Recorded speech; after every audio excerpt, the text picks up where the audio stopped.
அனைவருக்கும் வணக்கம். இப்போது ஹோம்ஸ்டே சமையலறையை சுகாதாரமாகவும் சுத்தமாகவும் அழகாகவும் வைத்திருப்பது எப்படி என்று பார்ப்போம். பாத்திரங்களை சுத்தம் செய்யவும் சமையலறையின் மற்ற பகுதிகளை சுத்தம் செய்யவும் கிளீனர்கள், சோப், ஸ்பாஞ்ச், துணி போன்றவற்றை எடுத்துக்கொள்ள வேண்டும். நீங்கள் அவற்றை ஒரே கூடையில் வைத்திருக்க முடிந்தால் மிகவும் எளிதானது. முதலில் சமைக்கவும் சாப்பிடவும் பயன்படுத்திய பாத்திரங்களை கழுவுவேன். உணவு கழிவுகளை அகற்றுவதற்கு ஒரு குப்பை தொட்டியையும் மற்ற பொருட்களை அகற்றுவதற்கு மற்றொரு குப்பை தொட்டியையும் சமையலறையில் வைத்திருக்கிறேன். ஆனால் பின்னர் அனைத்து கழிவுகளையும் வெவ்வேறாக பிரிப்பேன்.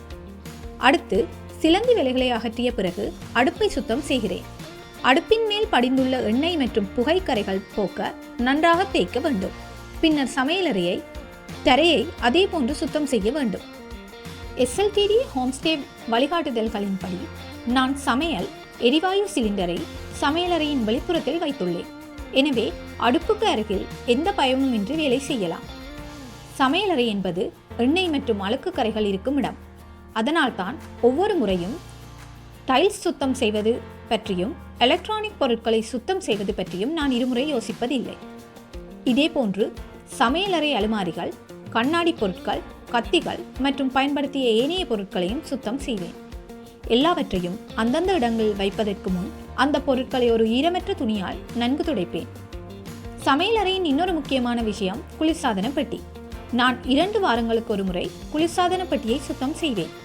ஏனென்றால் நாம் உணவினை வைப்பதற்கு பயன்படுத்துவதால் சுகாதாரத்தை பற்றி கவனத்தில் கொள்வது முக்கியம். நான் உணவில் மிகவும் கவனமாக இருக்கிறேன். ஏனெனில் விருந்தினர்கள் எப்போதும் உணவு சுத்தமானதாக இருக்க மூடி வைக்கப்பட்டுள்ளதா என்று பரிசோதிப்பார்கள்.